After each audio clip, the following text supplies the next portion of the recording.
Not all who call his holy name will find their way, will feel no shame. Only those who follow the truth within, obey the Father, that's where life begins. All the loud voices, they lead astray, but Jesus is the truth, the only way.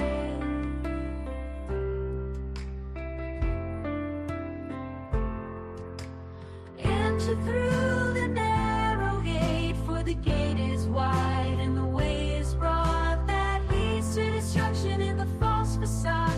Many walk that path and don't see the sign, but the gate is small and the way is divine. The road to life, oh, so few will find. In the light of love, leave the darkness behind. Salvation is a gift, it's not of our hands, not by the works or binding demands. It's free for the lost, for the weary soul. Come to Jesus, let him make you whole. If you thirst and hunger, just kneel down and pray. He's waiting there, don't let it slip away.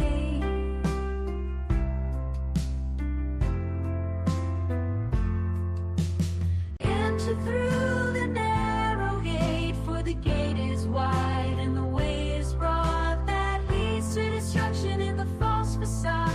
Many walk that path and don't see the sign, but the gate is small and the way is divine. The road to life, oh, so few will find. In the light of love, leave the darkness behind.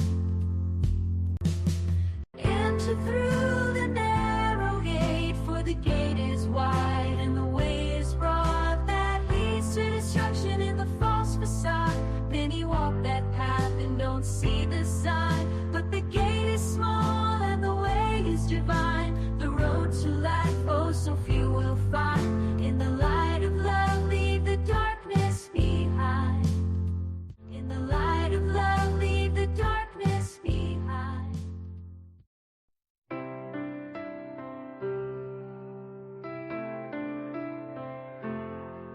Not all who call his holy name will find their way, will feel no shame. Only those who follow the truth within, obey the Father, that's where life begins. All the loud voices, they lead astray, but Jesus is the truth, the only way.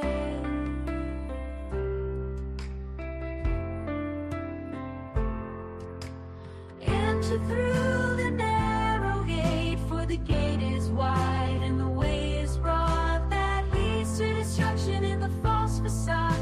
Many walk that path and don't see the sign, but the gate is small and the way is divine. The road to life, oh, so few will find. In the light of love, leave the darkness behind. Salvation is a gift, it's not of our hands, not by the works or binding demands. It's free for the lost, for the weary soul. Come to Jesus, let him make you whole. If you thirst and hunger, just kneel down and pray. He's waiting there, don't let it slip away. Muli po, magandang gabi at welcome sa ating live podcast ng Danaro Gate Ministry dito sa Facebook. Pastor Amin, magandang gabi po. Magandang gabi, Pastor Gideon, Pastor Eric. Pastor Gideon, kailangan mo. Ayun, so Pastor, papatuloy po tayo at tayo po ay nasa huling bahagi na po ng five solas, ano po? At natapos na po natin yung sola scriptura, sola fide, sola gratia, sola fide, solus Christus, at ngayon po ay soli Deo Gloria. So ano po ba ang ibig sabihin ng soli Deo Gloria? Ano po ang pinapaksa nito ng mga gumawa ng doktrinang ito at ano naman ang tinututulan ito? Para saan po ito doktrina? So, yung Soli Deo Gloria, for the glory of God alone, or God's glory alone, ay may kinalaman sa lahat ng ginawa ng Diyos para sa kaligtasan. It's more specific on the salvific side, no, ng doctrine ng scriptures, dahil nag-base talaga, no, ang Diyos sa kanya lang sarili, no, sa kanyang sariling gawa. para iligtas ang tao. Walang basis ang Diyos na kahit ano para ang tao ay kanyang iligtas dahil sa ginawa ng tao. So, it's solely the work of God alone. So, therefore, God's glory must be highlighted. His glory alone must be shown as the means, no, for the salvation of the elect. Walang kahit anong ambag ang tao sa kanyang kaligtasan, at hindi lang doon sa kanyang mismong iyong gawa ng Diyos na paghahandog ng kanyang sariling anak, no, para maging pantubos yung kanyang buhay, yung kanyang sakripisyo sa kasalanan ng tao, kundi kahit yung pagpapatuloy ng tao sa kaligtasan, even yung sanctification, ay ang Diyos pa rin, no?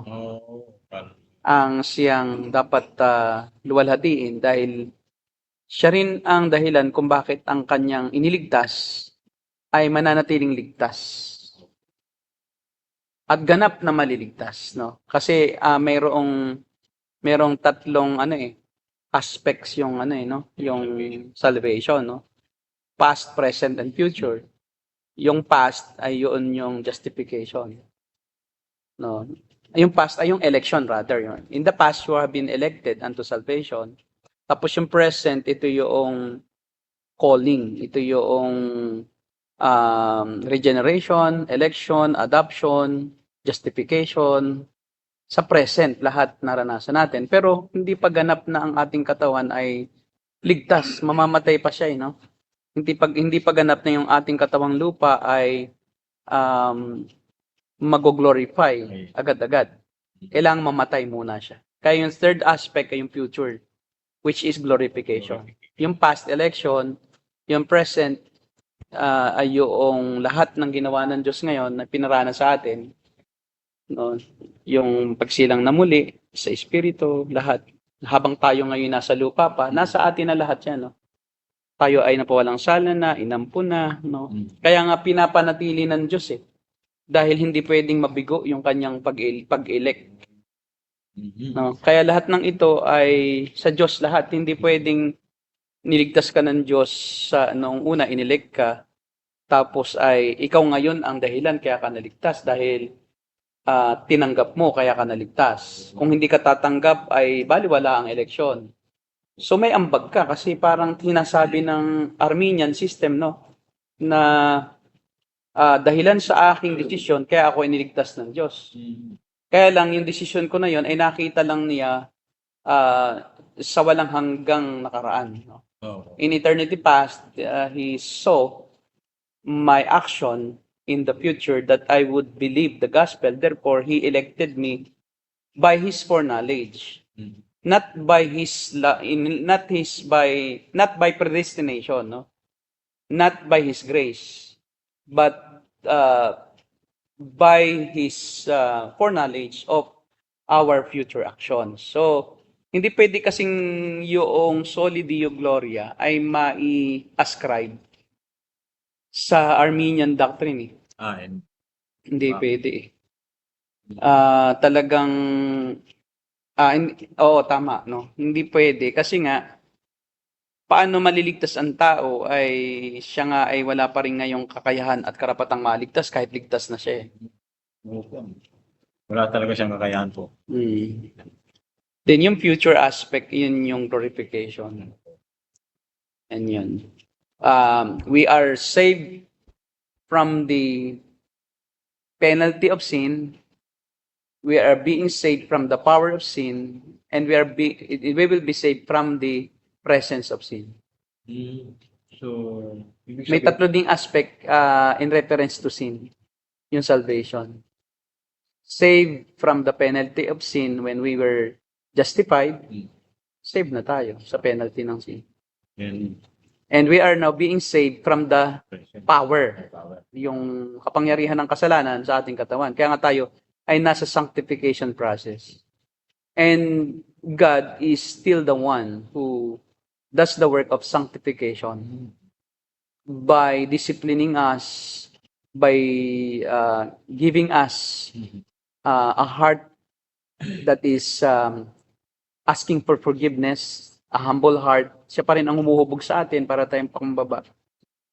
And then He is the one who's empowering us by the presence of the Holy Spirit in our lives, no? Ini-empower tayo ng Espiritu Santo upang maunawaan ang kanyang kalooban at upang pagtagumpayan ang kasalanan.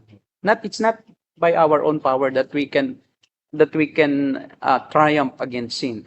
We cannot triumph against sin unless God is actively giving us that power to go against sin. Hindi rin tayo ang dahilan kung ba't tayo nakakalaban sa kasalanan. And when we can't bear anymore the power of sin, or we are being tempted to sin, God removes that temptation kung hindi na natin kaya.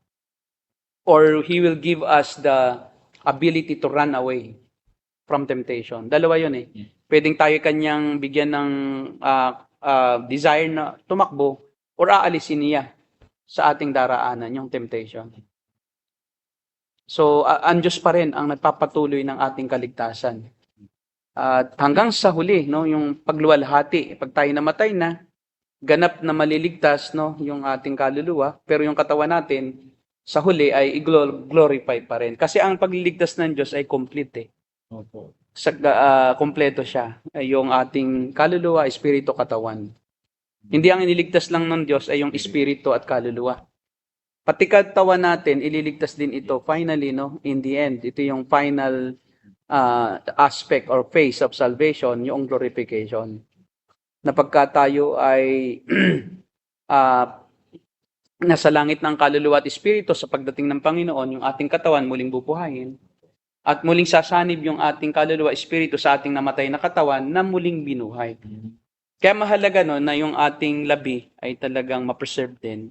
Kasi yung labi din natin na iyon, yun din ang gagawin ng Diyos na muling bubuuin. Yung kung natunaw na, iipunin din ng Diyos yun, yung ating katawang yun, na naging abo.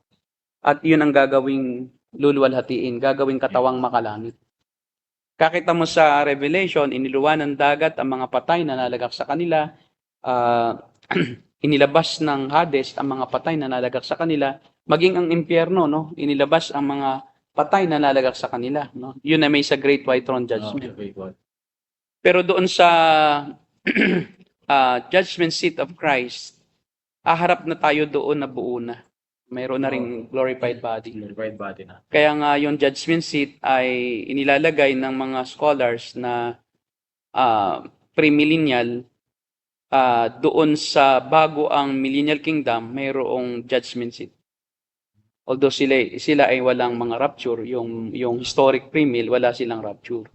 Walang tribulation, pero may glorification of the body. At yung glorification ay magaganap before yung millennial kingdom. I-glorify muna ang mga namatay. At magkakaroon na ng judgment seat. Para gantimpalaan kung ano yung kanilang magiging role sa new kingdom. Kasi yung mga naging tapat, sabi nga doon, pamamahalain ng mas malaking kapamahalan. Bibigyan ng mas maraming privilege to serve yung mga mas nagtapat. Nagsakripisyo talaga. Yung nagsakripisyo at naghandog ng kanilang buhay. Kaya makikita natin na complete eh. Kaya sa Diyos talaga eh. Wala tayong kahit anong masasabi na kahit paano ako'y nag-ambag ni katiting o kahit ng 0.001%, wala eh. Kahit gaano kaliit, wala tayong handa. Wala tayong hambag sa kaligtasan natin. Bakit po, Pastor, para sa Diyos lang talaga? For His glory lang talaga? Bakit hindi niya hinayaan na mayroong ambag? Kumbaga, sa ating iba eh. Kasi kung may ambag ang tao, ay di lahat ng kaluwalhatian ay sa kanya. Hindi siya mapaparangalan ng lubos-lubusan. At magiging hindi totoo yung inability ng tao. Maging Arminian tayo lahat. Pagdating sa langit, maging Arminian tayo. yung mga Calvinist mapapahiya, di ba? Sasabihin ng Diyos ngayon sa langit, mas magaling siya kaya siya naligtas. So kaya siya Sa pagdating sa ano kasi kaligtasan, walang naligtas dahil dahil sa gawa o sa kabutihan ng tao. Pero makatarungan pa rin ang Diyos kahit na-save ka, pero mayroon kasing gantimpala eh. Ah, Doon magpi-play out yung fairness. Fair pa rin siya kahit na may grace. May justice pa rin. Kasi hindi naman ibig sabihin na yung isang Kristiyanong naligtas na nagbutas lang ng upuan ng simbahan tuwing linggo at pagkatapos ay wala nang ginawa kundi manatili lang na ganun lang. may award. May award ba yun? Walang award yun, di ba? Reward. So, mayroon ding awarding talaga. Naniniwala tayo na may 5 korona na literal yon. Yung putong ng buhay. May 5 putong na nakahanda ang Diyos para sa lahat ng mga bibigyan niya ng gantimpala sa paghuhukom para sa mga banal. Yung paghuhukom para sa mga banal ay bukod iyon sa paghuhukom para sa hindi Kristiyano. Oo. May 2 uri ng judgment. Yung Bema o yung judgment seat of Christ and then yung Great White Throne judgment or last judgment. Kailan po magaganap, Pastor, yung Bema? Yung Bema ay magaganap, iba-iba ang view, no? Iba-iba ang view. Mayroong before the millennial kingdom. Mayroon namang after millennial kingdom. Before yung new heaven and new earth. Yung nabasa ko, parang before the millennial kingdom. Sa mga reward po yung mga sa modified prehistoric or historic premillennialism, modified kasi nga naniniwala din sila doon sa rapture eh. May premill pero ang historic walang rapture, walang tribulation. Pero yung modified historic premillennialism ay kinuha yung ilang aspect ng dispensationalism. Yun lang ilang aspect katulad noong 7 years of tribulation, yung rapture, at idinagdag yon do sa historic premillennialism. Hindi mo masasabing dispensationalism iyon, yun lang ang pinaniniwalaan. Kasi ang dispensationalism ay may mga epoch, may mga age sila ng kung kailan ay ibang dealing, kung kailan iba-iba ang dealing ng Diyos sa sangkatauhan. Kumbaga may age of innocence, yun yung pure na dispensationalism kay Darby. Pero ang historic premill na mayroong modified dispensational doctrine from rapture lang ang kinuha. Pero aside from rapture, 7 years of tribulation, and then millennial kingdom, hindi sila naniniwala doon sa mga epoch. Yung may age of innocence na ang Diyos ay ang kaligtasan ng panahon nila na Teba ay yung pagiging inosente. Tapos nagkaroon ng age of law. Na during the age of law, ang kaligtasan ay sa pagsunod sa kautusan. O tapos may age of human government, ganon. So, hindi ganoon ang historic premill. Ngayon, I would say that I'm a modified historic premill because I also believe in some aspect, prior to the millennial kingdom, there is rapture. There is 7 years of tribulation, and then pag doon ang iyong view, either ang Bema is before the tribulation, kasi after rapture, doon papasok. Kasi after rapture, dadalhin kasi sa langit lahat ng mga mananampalataya at bibigyan ng katawang maluwalhati na kasi glorify na eh. So, may Bema na. And that would take place prior to the millennial kingdom. Pareho pa rin naman yung view ng historic premill before din nung pagpasok sa millennial kingdom. Okay. Parehas lang po. Kaya lang, ang nagkaiba ay may rapture kasi dito sa modified historic premillennialism. And I do believe na si John MacArthur, yun ang view modified historic premill. Kaya lang ang tawag sa kanya ng iba, dispensationalist. Leaky dispensationalist, leaky Calvinist. Sabi naman ni John MacArthur, I can leak everywhere you want to leak. As long as it is biblical. As long as it is in the scriptures, then I would believe it. Even if you will call me leaky or dispensationalist. Pero hindi si John MacArthur naniniwala sa iba pang views ni John Darby, yung mga different ages o epoch sa history of mankind. Kaya makikita natin, it's for the glory of God alone. When reformers spoke of our salvation to the glory of God alone, they emphasized the grace of God in salvation.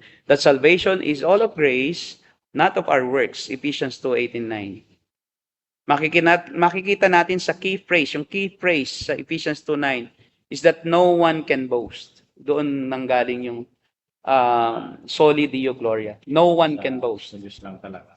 No man can boast of anything that he has done while he was on earth. And di pwede niyang sabihin na ako ay naging mabuti kaysa iba. Ako naman ay naging mas tapat sa Diyos kaysa sa iba. Kaya ako siguro ay piniling maligtas. Ngayon ay meron kasing mga naniniwala no doon sa tinatawag natin na may synergism Sino? na parang tinutulungan nila ang Diyos para manatili silang ligtas. Na kumbaga ang Diyos gumagawa para kaingatan, pero ikaw din ay kailangan kumilos para ingatan mo rin ang kaligtasan. Na para bagang yung iyong kaligtasan ay naligtas ka sa biyaya, pagkatapos ng maligtas, mayroon ka ng cooperation. Parang participate na doon sa You now have participation in your salvation. At least, dito sa pagpapatuloy mo bilang Kristiyano. Pero we believe that still monergism because that would defeat the term soli Deo Gloria at yung sinasabi rito na that no one can boast. Kasi pwede mo naman palang sabihin na kung hindi dahil sa cooperation ko, hindi mo rin ako kayang iligtas. Nailigtas mo ako sa biyaya, pero na ako'y maligtas na, pwede kong mawala, kaya kailangan ko mag-cooperate. Again, that's misnomer. Contradictory na siya. Kasi, paano naging grace kung mayroon ka na ring ambag? I think sa Westminster Catechism yata po, ay talagang monergistic talaga. Monergistic ang salvation. Kasi ang Diyos din ang pumapalo sa atin pag tayo nagkakasala So, ibig sabihin, hindi natin talaga kayang sa ating sarili. Kasi kung kaya natin ang ating sarili, hindi tayo papaluin para matuto. Sige lang, okay lang kasi ligtas ka na naman. Kaya mo naman bakit ang Diyos kailangan kang pigilan? Kasi kung hindi ka pipigilan, ay di mo kaya. Hindi mo kayang iligtas ang sarili. Hindi mo kayang disiplinahin ang sarili mo. Kailangan ikaw ay ingatan ng Diyos. Ang Diyos ang nag-iingat sa'yo, di ba? The one who called you sabi niya, is faithful to complete it, di ba? Siya talaga. So, sa Philippians chapter 1. Philippians chapter 1, that he who has called you is able to complete it according to until the day of salvation. Yung siya na tumawag sa inyo sa kaligtasan, ay kaya ring ingatan kayo hanggang sa makumpleto ang kaligtasan. Hindi mo kakayahin na sa sarili mo na ingatan yan. Dahil kapos ka sa kakayahan. Ikaw ay walang totally unable talaga. Na ikaw nga ngayon ay hindi mo pa rin kaya pag iniwanan ka ng Diyos sa sarili mong predicament. Bitawang ka na. Ano yun? Kaya mong iligtas ang sarili mo. Sabi ni Wilmer, preservation of the saints. Mas tama po yun. No? Yes, preservation of the saints. He will preserve the saints. At saka Pastor, yung the fact na mayroong Holy Spirit ang isang believer, yun talaga yung nag-guide, nag-drive sa atin. Oo. Spirit, hindi tayo. Paano natin masasabi na yung sa sanctification ay may participation tayo dun sa Diyos? When in fact, yung Holy Spirit naman talaga kumikilos sa atin. Kaya monergistic po talaga. Kumbaga, kung wala ang banal na espiritu sa atin, hindi talaga tayo maligtas. Yan. So, initiated niya ang ating spiritual journey at kanya ring sinusustain yung ating completion sa ating journey. He is the one who sustains us as we walk in our Christian life, in our living as Christians. So without Him, kaya di ba sabi ng Panginoon, kung wala kayo sa akin, hindi kayo makakapanatili kung wala kayo sa akin. So it is the Lord Jesus Christ in the indwelling of the Spirit that keeps us in our position as Christians and as saved individuals. Hindi tayo ang nagpapanatili sa ating kaligtasan. Kaya nga doon sa ganun ang view na synergistic, somehow may pagka-Arminian din yun. Parang Arminian pa rin na baka mawala, kaya kailangan kong tumulong sa Diyos. Hindi niya ako kayang i-keep, hindi niya ako kayang ingatan. Ngayon, ang tanong naman kasi, bakit naman mayroong mga parang naligtas, tas nag-umpisa, na tumanggap, tapos nag-serve na sila, naging pastor pa, Opo. at tumanda na, nagpapastor, matanda na. Pagkatapos bago siya mamatay, biglang tumalikod sa pananampalataya. May mga ganon no? Ang tagal-tagal ng pastor, mga 40 years nang nagpapastor, tapos bigla ngayong sasabihin na, nagkamali ako ng aking paniniwala kay Jesus. Natuklasan ko na talagang hindi totoo ang kaligtasang ito. Hindi totoong may Diyos. Naging atheist pa nga yung iba Opo. Marami yan. So, ang kino-question kasi ng iba nawala ba ang kaligtasan niya? At ang sasabihin ng iba, oo. Kasi alangan namang ligtas pa yung talagang tuluyan ng sinabing walang Diyos Ayaw na nga maglingkod, ayaw na nga sumampalataya kay Jesus.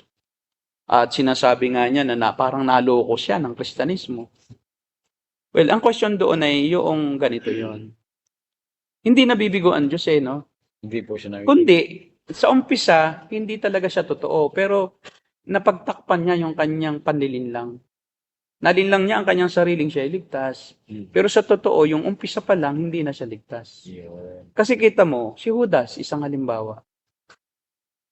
Talagang mismong ang sinamahan niyang grupo ay ang grupo mismo ng tagapagligtas. Ng buhay na Kristo na talagang literally kasama siya. Hindi gaya ngayon na ang Panginoon Hesus nasa langit at ang kanyang banal na espiritu ang nagmi-ministry ngayon sa mga Kristiyano. Pero noon siya mismo ang nagmi-ministry. Yes. At talagang nakikita ni Judas yung mga miraculous na ministry o work ni Jesus. Lumalakad sa babaw ng dagat, sa lawa ng Galilee, Tapos gumagawa ng tinapay out of 5 tinapay at 2 isda, kumain ang 5,000. Na sobra pa ng 12 basket.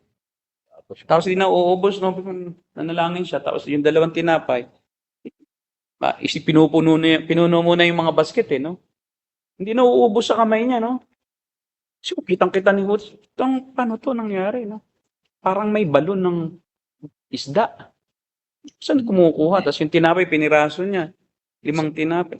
Pinipiraso, di na uubos. Nasaksihan talaga po ni Judas. Nasaksihan niya. Lahat. Yung pagpapagaling niya ng mga may sakit, mga parang Kaya nga yung miracle, hindi yan means sa kaligtasan. Hindi yan nakakapagligtas. Lalo pa yung financial. Kung yung miracle hindi makapagligtas sa tao, hindi maging kasangkapan, lalo pa yung pera. Oo, financial process. Ay yung pera, yan ang pinang-aakit ng Kaya nga yun ang dahilan kung bakit maraming false professors of faith. Kaya maraming false professions, kasi pag mali ang presentation ng gospel, sasama yan. Pero ang motibo niyan, hindi naman talaga para ibigin ang Panginoong Hesus. Hindi para paglingkuran Kundi para makuha niya yung kanyang mga ninanais na pangarap niyang makamtan. Selfishness. Kasi bakit? Ang pangaral naman kasi hindi naman yung magsisi kayo at sumunod at inyong ibigin ng buong puso ang Diyos na higit sa lahat. Kundi, pag kayo naging Kristiyano, God doesn't want you to be poor. God wants you to rich. So that's why He went, di ba? He incarnated so that those who will believe will have life and live it to the fullest. At ang kanilang pipiliting ipangaral, 1 Peter 2:24 na dahil sa kanyang mga latay, kayo nagsisigaling. So, siyempre, kung wala nang lunas ang karamdaman, tapos iyon ang iyong hangad, gumaling, talagang gagawin mo lahat. Sasapi ka para gumaling. Kasi kailangan daw na ikay sumampalataya kay Jesus para gumaling. Wala tayong problema doon sa pananampalataya. Ang problema natin, ano ang dahilan? Bakit ka sumampalataya at bakit ka naglilingkod? Ito ba ay dahil ikaw talaga ay binago ng Diyos ang iyong puso? Yung pusong bato mo, ginawang pusong laman at binuhay sa Espiritu ka ng Diyos. At ngayon, nauunawaan mo na siya lahat ang tangi mong ninanais, hindi yung mga bagay na yan. Ngayon, ang problema, pag false ang gospel presentation, false din ang conversion. Hindi na maunawaan niya false. Kasi kung ano yung kanyang naunawaan, yun lang ang kanyang tatanggapin. Na, gusto kong gumaling. O gusto niyang magkapera. Kasabay na roon daw na pinagaling na rin niya ang lahat ng ating mga Bulsa. bulsa, no? Dinamay na pati. Pati bulsa, hindi lang yung sakit. Eh, syempre, maraming ang gusto talaga. Kaya nga pumupunta sa isang grupo, para magkapera, para makaahon sa sobrang kahirapan. Ngayon, naroon sila, tagal-tagal na nila, pero hindi na bago yung motibo. Yun pa rin sana. Yun pa rin. Kaya aalis iyan kasi ano sila ang tawag doon, disappointed sila sa Christianity. Kasi bakit naman ako tagal-tagal ko na rito? Hindi pa rin naman ako yumaman. Siguro sinungaling si Kristo kasi akala niya yun ang pangako ni Kristo. Kasi iyon ang binabanggit na sinabi ni Kristo, no? Sinabi ng salita ng Diyos, sinabi ng Diyos. Hindi niya kayo nais na sino daw ba naman Diyos o sino man daw ba naman tatay ang gusto na ang anak ay magkasakit. O kaya ang Diyos ang ating ama, hindi niya tayo gustong magkasakit. O sinong tatay na ang gusto niya ang anak niya nakitang nagugutom. Ganon din ang Diyos. Kaya pag ikaw ay lumapit sa Kanya, maging anak ka ng Diyos, hindi Kanya gustong maghirap. Sa tagal na niya roon, hindi naman nagbabago. Kaya na-disheartened siya, na-disillusion siya. Hindi talaga siguro totoo to. Si Judas ganun din. Parang pagbabago talaga nakita sa kanya. Tsaka kitang-kita mo sa kanyang aksyon na sabi nga ni John, no? Na nung pumasok sila sa bahay ni Simon, ay may isang babae na masamang babae na binasag yung sisidlan ng pabango na alabaster jar, binasag. At yung pabango, yung kanyang buhok, binasa niya ng pabango upang ipahid, upang hugasan ng buhok niya yung paa na. Yung paa na marumi ng Panginoon. Sabi ni Judas, bakit yung hinayaang gawin yan? Dapat yan, hindi binasag. Dapat yan ay ibinenta na lang at yung pinagbentahan ay ibinigay sa mga mahirap. Kala mo totoo yun. Oo. Na-concern sa mahirap. Para daw sa mahirap. Kaya nag-comment si John, may close parenthesis doon sa aklat niya. Sabi niya, sinabi ito ni Judas, hindi dahil nagmamalasakit siya sa mga duka, kundi dahil nilanakawan niya ang kabangyaman ng Panginoon. Biruin mo? So, meaning to say, meron talagang mga kasama sa Christianity, kasama mismo sa grupo ng mananampalataya na hindi tunay na mananampalataya. They're just there because they want something out of Christianity. Yung iba, kasi may mga Kristiyanong mga sikat, pumupunta sa mga churches na naroon yung mga artistang Kristiyano para ma-identify ba? Na ako ay nagsisimba sa church na ito, kasama ko lang sila Gary Valenciano, pa-picture-picture. No? Ang song leader namin ay si ganito, singer namin, yung kumanta sa Oneness. Si Jeng. Si Yeng Constantino, kasama ko. Selfie sila. Selfie. Tapos pinagyayabang sa mga kakilala na hindi Kristiyano. At ang kala nila, magiging Kristiyano yung mga hindi mananampalataya dahil sa sikat lang yung kasama. Hindi ganoon. Hindi panlupa yung pagiging Kristiyano. Kaya nang si Pacquiao nga, nang maging Kristiyano, ang daming mga kumulapol ng mga pastor. Ay si Pacquiao naman ay naive sa Christianity. Basta pastor ka, hindi kinikilala kung ano bang grupo ito. Ay ang nakapunta sa kanya yung mga Pentecostal. Hiningan ng donasyon. May mga ginamit pa nga po ng mga pastor yung pangalan niya paparito si Pacquiao, punta kayo at mayroon sa atin. Wala naman. May gift yun. Tapos mayroon pang minsan may nagkwento sa akin na pumunta siya sa opisina ni Pacquiao. May pastor daw doon na nagagalit. Sabi daw bakit di pa ibinibigay ang donasyon? Pangako niya ngayong katapusan. Sabi naman ng staff daw ni Pacquiao, pasensya na po kayo at wala pang pondong ibinibigay si Senator ng Senador Siman. Pero nagagalit ka pa, nangingi ka lang ng donasyon. Nangingilat siya pang mata. Kasi namihasa. Kaya ganun ang reaksyon nila kasi namihasa. May mga taong ganun lang ang purpose. Kaya nagpastor, nakakahinging donasyon, nakakapunta sa ibang bansa. Yung nag-aambisyon sila, gusto ko ring maging gaya niya. Dapat nagtrabaho na lang siya. Dapat siya naging tourist guide na kahit saan makapunta siya. Di ba? Nagpastor pa. Kaya maraming pastor na hindi totoong pastor. Meron nga po pastor ang pananaw magpastor ka kasi pag pastor ka na, ganyan, karating ka sa Ibang bansa. Magkakakotse ka, mahira talaga mga pastor. Biruin mo, kung yun ang motibo mo sa Yun ang pagpapastor, motibo. huwag ka nang magpastor dahil magiging salot ka sa Christianity. Magiging katitiusuran ka lang. No? At karamihan ng mga ganyan, nasa charismatic. Opo. Nasa charismatic. Dahil nga, ang turo nila ay salungat sa totoong ebanghelyo. Sa charismatic kasi talagang pag naging pastor ka, Kristiyano, yayaman ka, gagaling ka, no? At bibigyan ka ng kapangyarihan ng Diyos. Kaya gifts, bibigyan ka ng kaloob, ng himala, makakapagpagaling ka ng may sakit. Ay meron talagang gustong makilala. Ay kung ito yung venue para pag ako nga pala ay binigyan ng kaloob ng pagpapagaling. O ay di kikita rin ako.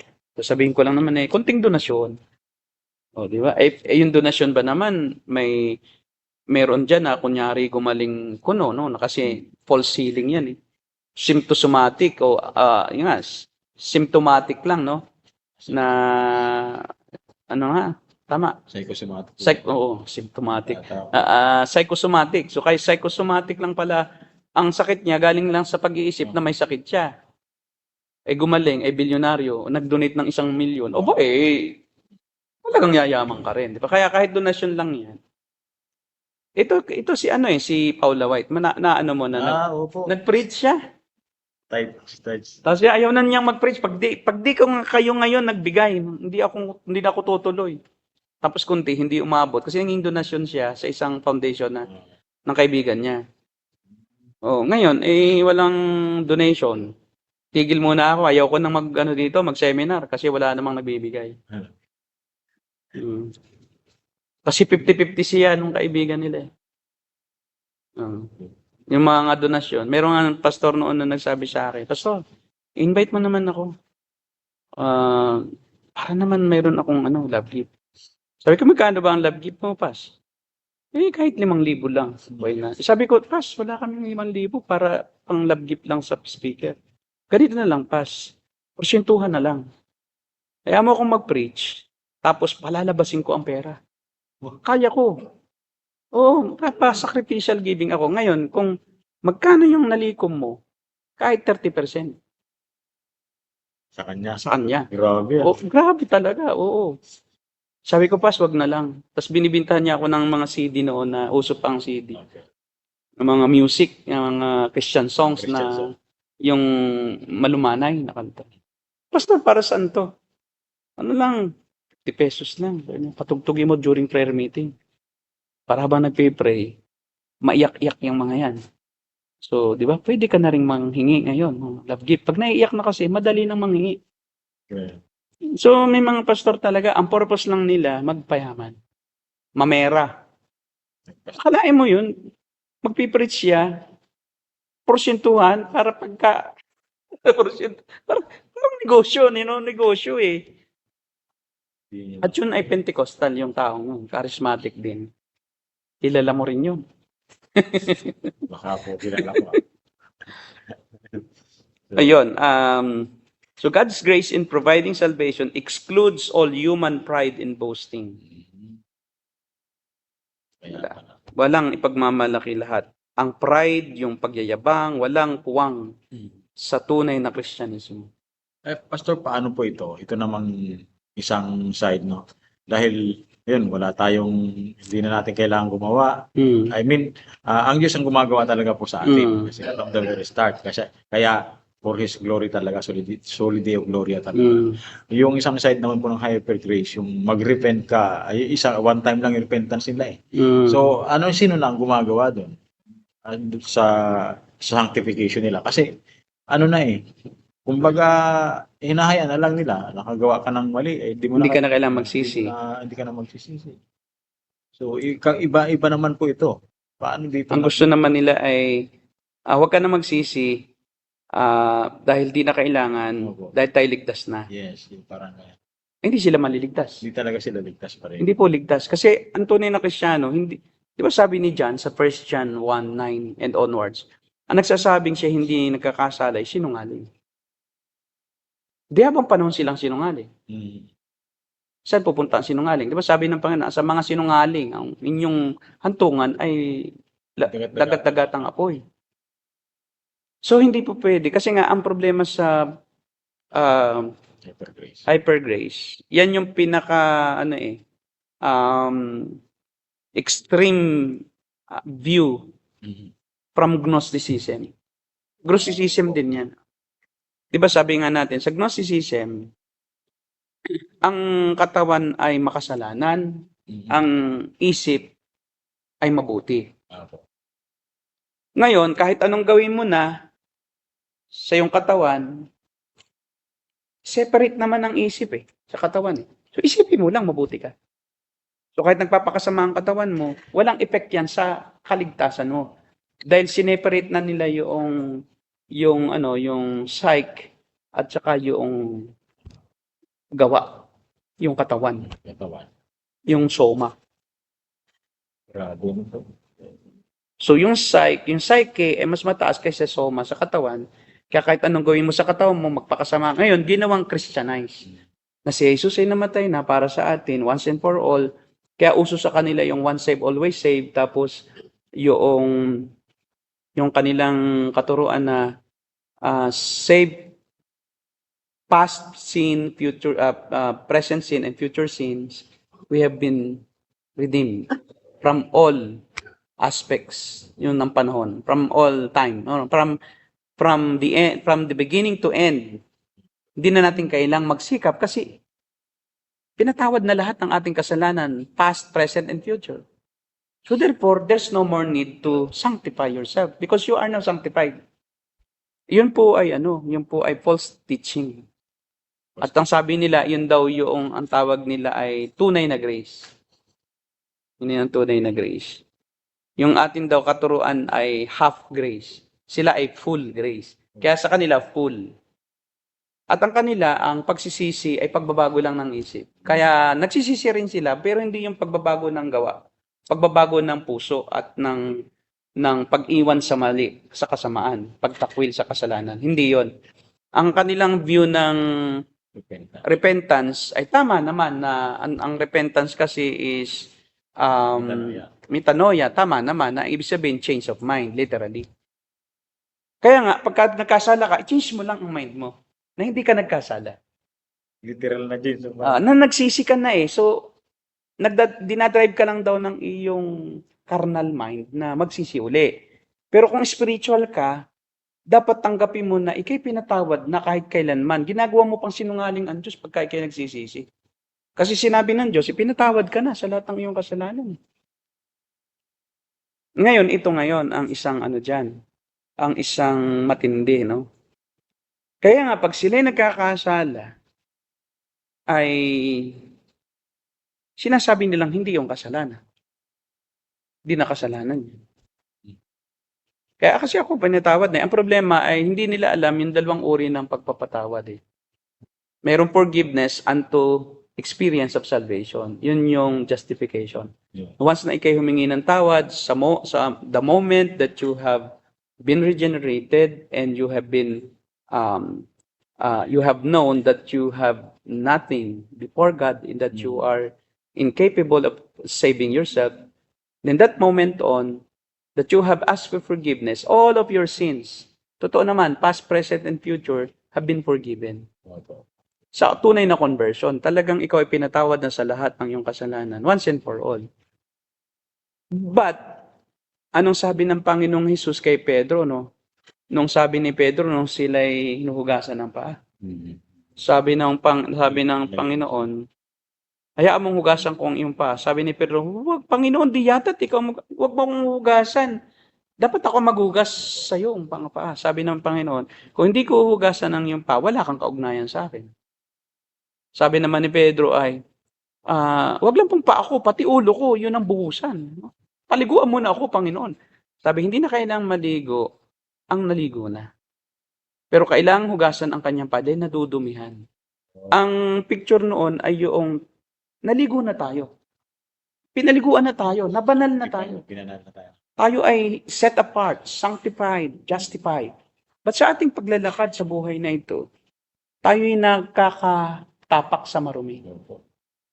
Kaya kailangan pa rin hugasan ng paa. Yes. Not because you have no relationship with Christ, but because you have relationship with Christ. Kaya ka nga nagpapahugas ng paa kasi may relasyon ako sa'yo. Yes. So, Para ma-maintain yung relasyon natin, kailangan kang magpahugas. Para ma-maintain ang ating magandang ugnayan sa Diyos, kailangan mong magsisi.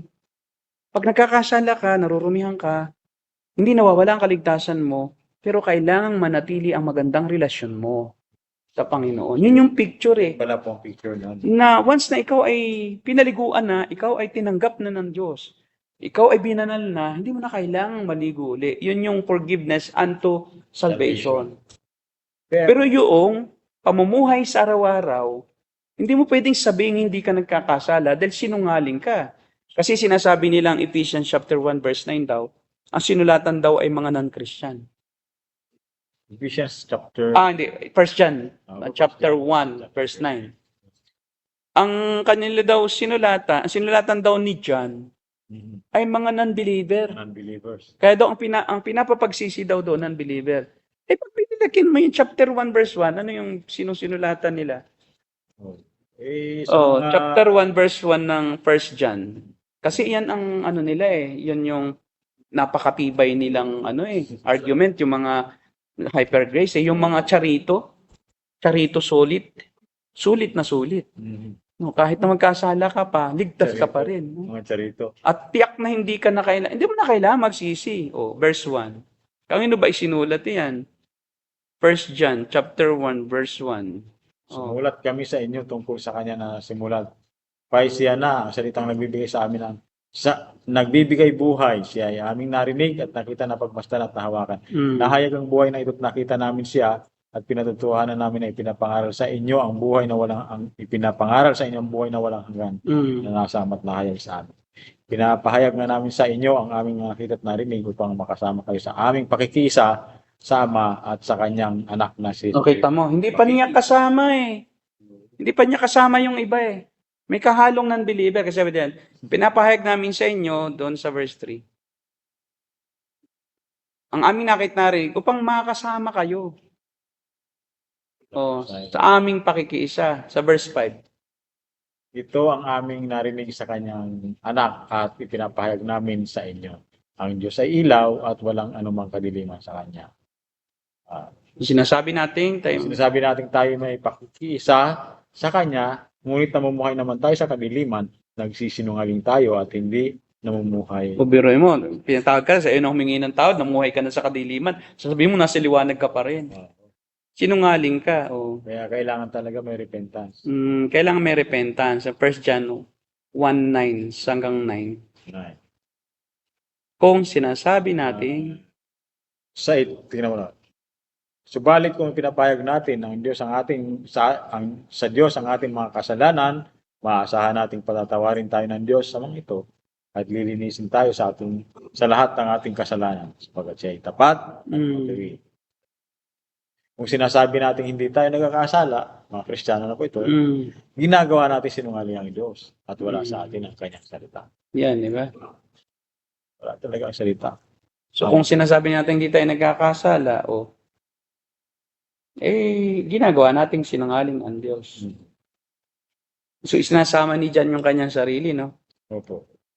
Kung sinasabi natin, ibig sabihin kasama na siya bilang Kristiyano, na tayo hindi na nagkakasala, ginagawa nating sinungaling ang Diyos. Kasi ang patwiran ng mga hyper grace, pag pinatawad ka na, hindi ka na ituturing na makasalanan. Kumbaga, extreme yung justification, na parang then and now. And the future. Then, now, and in the future pa. Lahat na. No? Hindi ka na kailangan pang magsisi. Pero that is very deceiving. Talagang hindi maliligtas ang nandyan. Kasi ang Holy Spirit ay nagigrieve pag nagkakasala. Hindi na nagigrieve pala ang Holy Spirit nila. So walang ministry ng pagpapaalala sa kasalanan. Hindi rin nagdadalamhati ang Espiritu Santo pag nagkakasala sila. Kasi sila wala lang, masaya lang. At sila ang full grace. At may katuruan pa sila nga na talagang hindi solid Deo Gloria sa kanila kasi nga para sa kanila kita mo baliktad.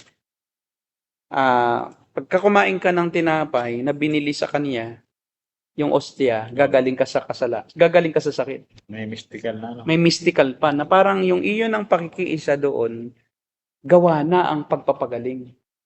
Parang reward yun dahil nakipag-ostya ka. Tapos pagka uminom ka ng kanilang mumpo, yun din, pagagalingin ka. Dahil yun daw presensya ni Kristo naroon daw. May special presence ni Christ sa tinapay at saka na yun ang nagiging dahilan ng mystical na occurrence ng kagalingan. Ngayon, marami namang ganun ang ganun, linggo-linggo, nakikisabay. At saka sa kanya, internet lang pwede na. Kahit hindi ka nakikijoin sa church. Kahit sa online lang, kas replay pa. Play. Di ba? Hindi na live. Pero akala naman ng mga uto-uto, kasabay nilang nagaganon. Wala nang bisa yun, di ba? Kasi hindi nakasabay eh. Kasi kung totoong sa kanila galing yung authority, wala na yun, natapos na yung palabas. Tapos na yung authority. Yun. Yun. So kung posible para sa isang tao na kanyang makamtan ng ganap ang kaligtasan sa pamamagitan ng pagsunod sa kautusan, then meron tayong ipagyayabang. Yan ang sabi sa Romans 4:2. Anong sabi sa Romans 4:2? Roma 4:2. Ano ang sabi ni Pablo? Romans 4:2. Verse 2 lang. Verse lang. Ayun, sabi dito, kung pinawalang sala siya ng Diyos dahil sa mga mabubuting nagawa niya, may pagmamalaki sana siya. Ngunit wala siyang may pagmamalaki sa paningin. Di ba? Kung pinawawalang sala ng Diyos, ang halimbawa dyan si Abraham, ay dahil sa mabubuting gawa, kaya siya napawalang sala, ay may pagmamalaki sana siya. Grabe, no? Tutuusin natin, tingnan mo, Pastor, si Abraham, faithful talaga siya sa pagsunod. Kung tutuusin si Abraham is man of faith. No? Opo. Diba? Bagamat siya may mga kasalanan din, pero hindi kasing grabe ng sayo. At ng sa akin. Opo. Kasi siya nainis lang talaga dahil nga kaya niya pinukpok yung bato Si Moises siya tayo Ay, kita mo, sabi ko sa'yo. Akala mo. Hindi naman naman sa Pastor Yari ka. Si Abraham ang sinasabing talagang masunurin sa Diyos, di ba? Akala mo maluloko mo ako Ginagawa ko rin po yan Di ba? Tuwan-tuwa ka na kasi makakaisa ka na no? Yung pala, ini-frame up ka lang. Na-frame up So, yun.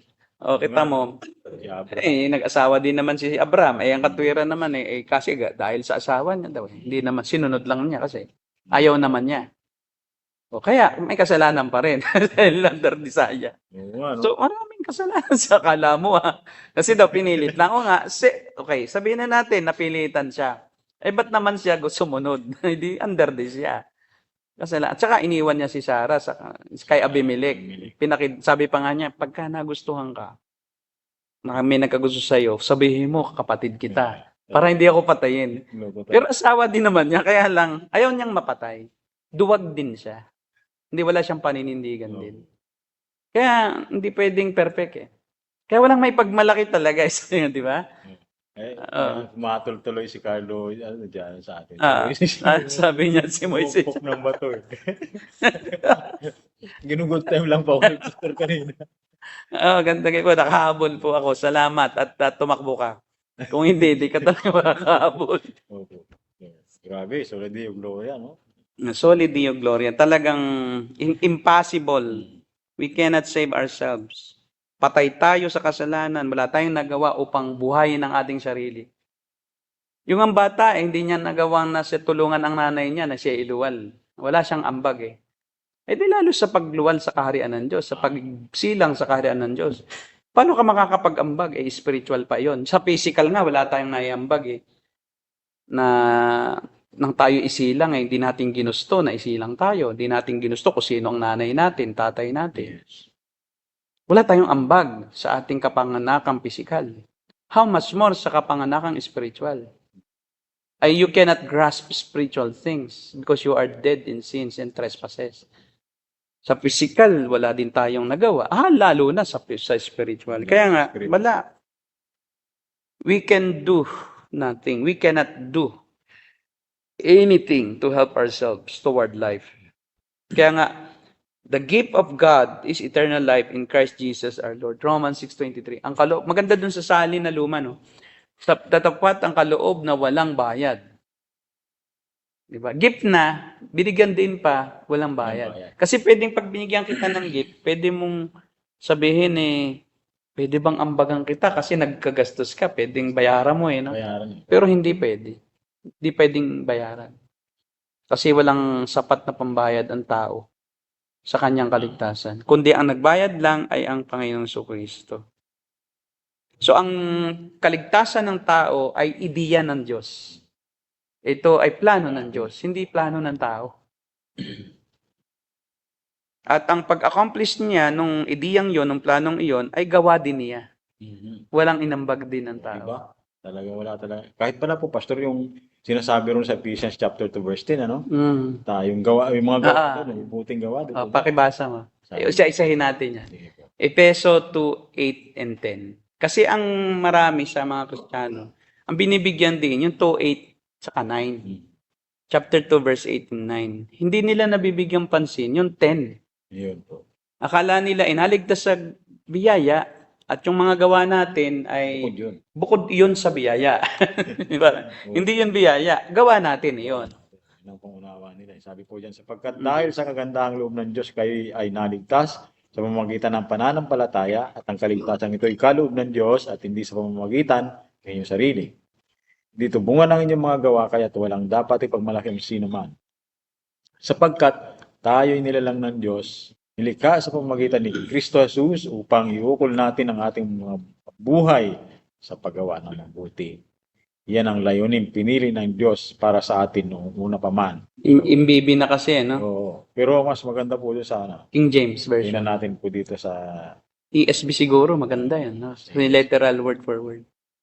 Sige yan, ang Biblia, tingnan natin. Sa verse 10 na tayo basa.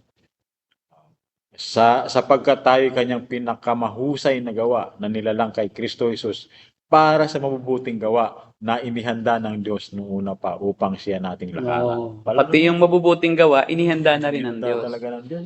Diba, kung gumawa ka ngayon ng mabuti, inihanda yun ng Diyos na gawin mo. Binigyan ka ng Diyos ng opportunity to do that good work na predestined din, foreordained din na gawin mo. Hindi yun dahil sa sarili mo lang kaya mo ginawa. Kundi, ibinigay niya yung opportunity na yon at that particular moment na gawin mo dahil ikaw din ay binigyan ng kakayahang gumawa. So pati yung paggawa mo ng mabuti, yung opportunity gumawa ng mabuti at kakayahang gumawa ng mabuti, hindi rin sa iyo. Galing din sa Diyos. Na kaya ka nakakagawa ng mabuti dahil ito yung fruit ng Spirit. Kasi ang fruit ng Spirit, kabutihan, kababaang loob, katapatan, bunga ito, hindi sarili ito natin na bunga. Wala tayong maibubungang mabuti kung pababayaan tayo ng Diyos sa ating likas na kalagayan. Wala tayong magagawang mabuti. Lahat ng gawa nating mabuti ay laging may masamang motibo. Hindi agape love, but phileo, may kapalit. Pag-ibig lang sa kapwa. Naghihintay tayo ng reciprocal na tugon o ganti ng ibang tao. Kaya tayo gumagawa ng mabuti nung tayo hindi pa Kristiyano para gawin di tayo ng mabuti. Kaya sabi nga niya, gawin mo sa iba ang gusto mong gawin ng iba sa iyo. Kaya gumagawa ng mabuti, na-expect mong gawin din sa iyo. Unlike ngayon, nagmawa ka ng mabuti, walang kahit ano ka doong itinuturing na maaangkin kapalit bilang kapalit. Wala kang iniisip na gagawan ako dito ng kapalit nitong ginawan ko ng mabuti. Ginagawa mo yon dahil sa pag-ibig mo sa Diyos. Pag nagawa mo, tapos na. May ganti man o wala. Ginawa ko ito dahil iniibig ko ang Diyos. At yung pag-ibig na yun, na dahilan ng paggawa mo, ay dahilan sa naranasan mong pag-ibig kay Kristo na siyang dahilan kaya ka umibig. Siya pa rin ang author ng love na yan.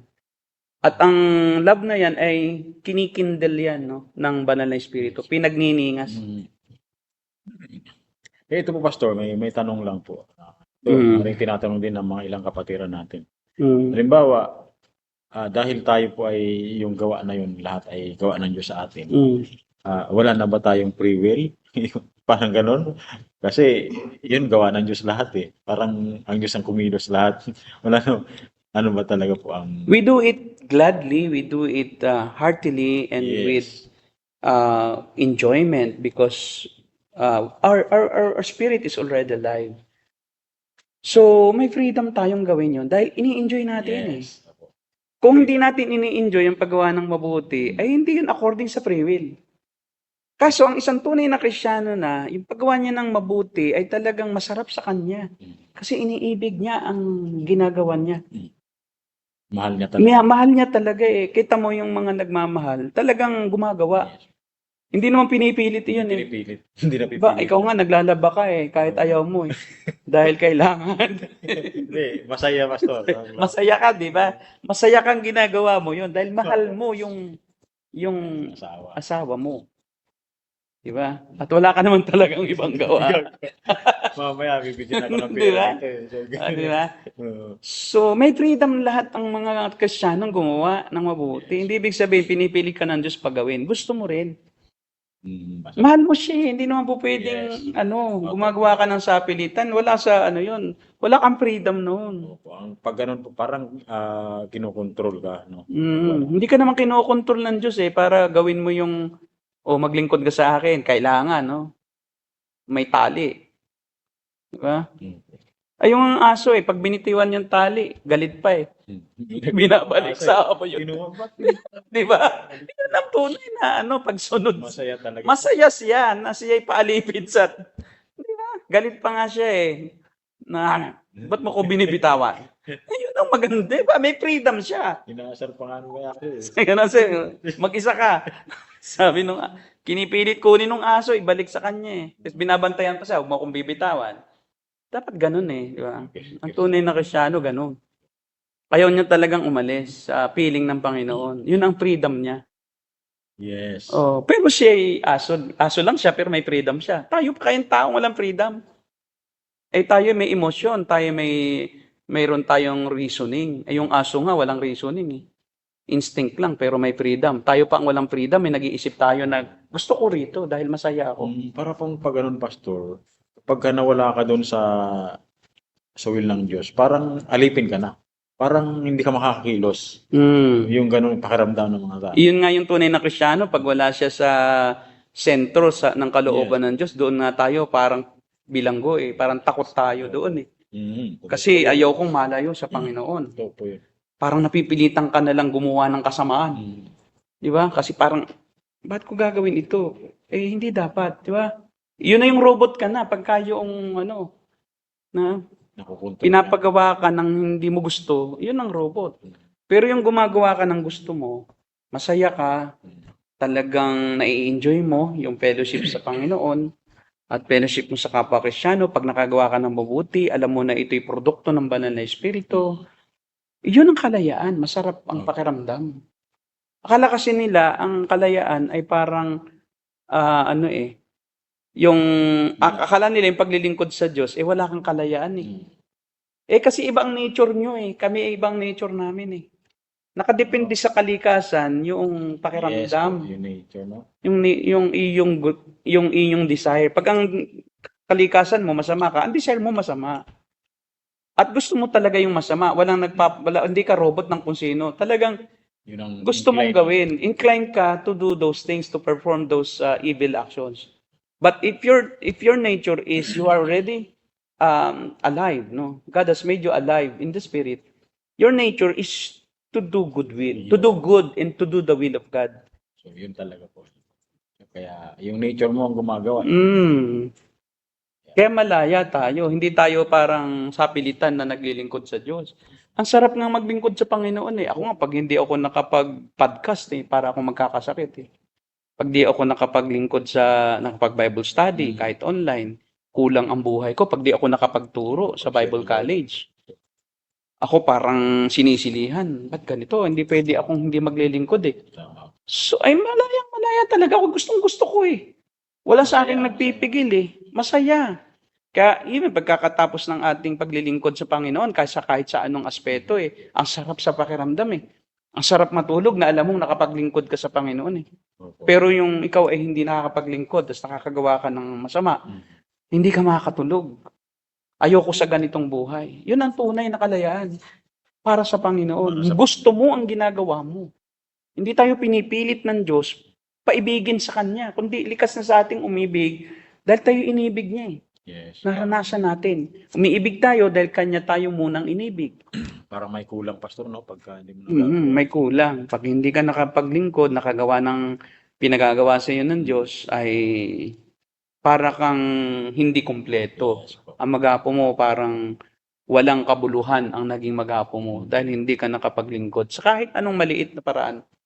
Sa kapwa mo, nakatulong ka, may extra effort ka sa pagtulong sa kapwa mo, hindi lang basta tumulong, nag-abono ka pa, masaya ka. Kasi nagagampanan mo kung ano yung pinagagawa ng Diyos sa'yo. Kaya hindi pwedeng sabihin para tayong bilanggo pag tayo ay gumagawa ng kabutihan. Tayo ay malayang gumawa. Kaya nga pag pinalaya kayo ng anak, tunay kayong malaya. Yun ang sabi ng Panginoon. Kasi ang tunay na kalayaan ay yung masaya kang ginagampanan. Ang bagay na noon ay inaayawan mo. Malaya ka na kasi sa kasamaan. Mabuti ka na. Ginawa ka ng bago. Yun. Okay. May mga tanong po tayo, Pastor. Mag-entertain na po ba tayo ng tanong? Medyo marami-rami yata yung tatanong eh. Sa taas. Sige. Kay Christian. Mag-PM po, Pastor Amil, Pastor Derek. Yung question po pala regarding faith. If even faith comes from God, why didn't Jesus said na, "O you little faith, of little faith," ibig bang sabihin, iba bang level of faith ang pinamimigay ng Diyos? Kasi may faith na hindi salvific. No. May faith unto healing. At yan yung sa healing, yung hindi nila hindi nila napalayas yung masamang espiritu. That is not about salvation. Diba? Ang mga apostol yan na nagpalayas ng masamang espiritu. Ba't di daw nila napalayas? Kasi maliit ang inyong faith. So it is about specific duty na kailangan ka rin manampalataya para doon. So kumbaga ang faith is not just faith unto salvation, but faith in doing the will of God in that essence or in that particular context ay yung pagpapalayas sa masamang espiritu. Kung yun yung context mo, tingnan natin yun, yung context niyan. Kung saan ang galing. Little faith, hindi kaya po yun din sa sa yung mayroong bagyo? Yes, pwede rin yan. Meron din kasi siyang sinabi dun sa pagpapagaling din eh. Wait lang. Ayan, sa Matthew chapter 6 verse 30. Sinabi din niya yan, no? Sa iba-ibang aspect, no? Kung ano yung context, doon tayo. Hindi naman faith to be saved. Apo. Hindi naman mapuproduce yung faith unto salvation. It is product of, Ayan. Yan natin. Yan. Binibisa naman. Yan. Sinabi niya iyan doon sa Sermon on the Mount, di ba? Na wala silang faith doon sa mga bagay na yung kanilang kakainin, dadamtin. Bukod ang faith doon, kapatid. Hindi yan salvific. Wala silang tiwala sa Diyos, parang gano'n. Oo, kasi meron din tayong tinatawag na temporal faith in God. Na maliit ang faith ng iba pagdating sa mga bagay na pansamantala eh. Binibigay naman talaga ng Diyos. Binibigay naman talaga ng Diyos kahit kanino yan eh. Sa totoo lang, ang damit, ang pagkain, ang tirahan, kahit sino naman binibigyan ng Diyos yan, kailangan mo rin ng faith para doon. Pero yun lang ang iyong product, yung tirahan, yung damit. Hindi ka maligtas noon kasi you are only believing Yes po. in temporal things that come from God. But because it's only for temporal things, then that's the duty of that faith, to give you that expectation from God, to provide you what you expect from God in terms of physical or material needs. At yan yung tinatalakay dyan. Kaya nga hindi naman lahat doon save yan eh. Di ba ang kausap naman niya dyan, isang grupo no, na mga tao na sumunod sa kanya. Na sinasabihan niya, huwag kayong mabalisa sa inyong kakainin, daramtin, di ba? Daramtin yan sa inyong tirahan. O kayo maliliit ang pananampalataya. Hindi ba nyo alam na talagang ang Diyos nagpo-provide kahit kanino. Kaya lang may maliit din ang faith talaga eh, na pagdating sa mga bagay na ganyan. Yan. Meron pa rin sinabi sa, baka ito yung sa chapter 8 verse 26. Na Matthew pa rin. Matthew din, 8:26. Yung sa sinasabi mo na nung sila ay Okay. nagpapanik sa bagyo. Sinabi din niya yun. Marami kasi yan na ganyang phrases O ye of little faith. Siguro yun yung pag... Ang kaligtasan diyan ay sa pagkalunod. Hindi niya hinihingi yung kaligtasan ng kaluluwa. Well, in fact, ang mga apostol, hindi pa nga nila alam kung anong ibig sabihin ng salvation talaga ng kaluluwa Kasi kahit kasama sila ng Panginoon, hindi nila naisip. Akala nila ang dala ng Panginoon ay kaligtasan sa nation, national salvation, yung national protection ba ng Diyos sa Israel na sila'y magiging isang muling bansa. Political freedom. Political freedom and political salvation. Yun. Kaya wala silang idea pa niya nung during this time na yung kaligtasan ng kaluluwa, walang idea yan sila. Kaya therefore, ang kanilang context is yung kaligtasan during that event na sila'y malulunod. Yun talaga ang naisip. So kaya po, ang context ay napakahalaga. Context is king. Yes. Kaya hindi pwedeng sabihin na iyan ay maliit ang kanilang pananampalataya para bang dahil sa faith mo kaya ka naligtas. Hindi iyan kaligtasan po. Ang kaligtasan ay yung faith na nagliligtas, iba iyon, at yun ay regalo ng Diyos. Ito hindi regalo ng Diyos dahil likas sa tao naman ang palataya para sa mga pansamantalang bagay. God doesn't need to make you alive just to believe that He is the giver of money. Every human being, they look up to somebody who that God may be sa isip nila para humingi ng pera. Sabi nga pag walang pera, Diyos ko. Pag may pera, Diyos ko. Pag may sakit, Diyos ko. O, di ba? Pag magaling na, ba? Ando po. Wala na. Ando po. Nawala na Wala na. Nagpakasama na uli. Minom na uli.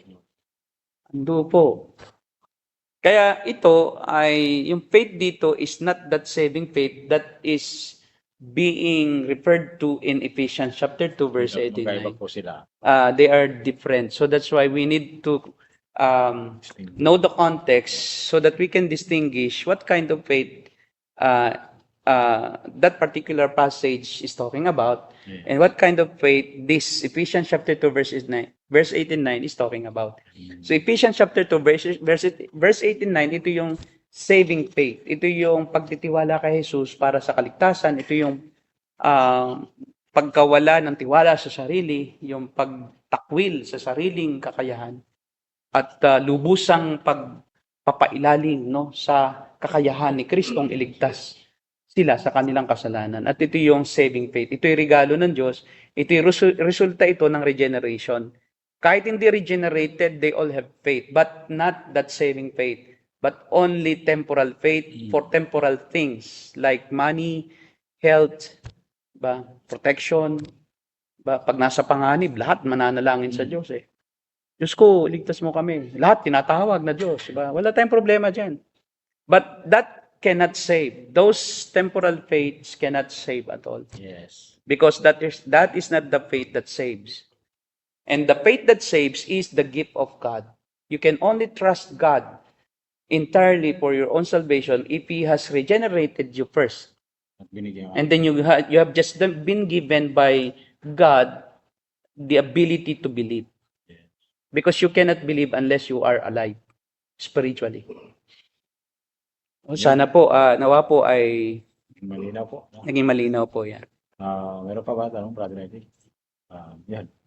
Question po, pastors. How can we apologetics strongly rebut common problem of misconception regarding Solid Deo Gloria na it stems daw from humanity's natural tendency towards self-gratification, often dividing praise between God and human effort. Parang hindi naman.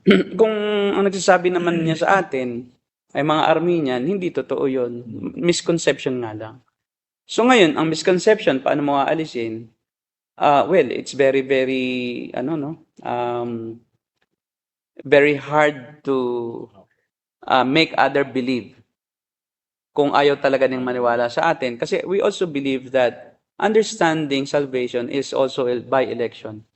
Only those who are chosen by God to understand the deep meaning of salvation in the sense of what we call doctrines of grace. Yes.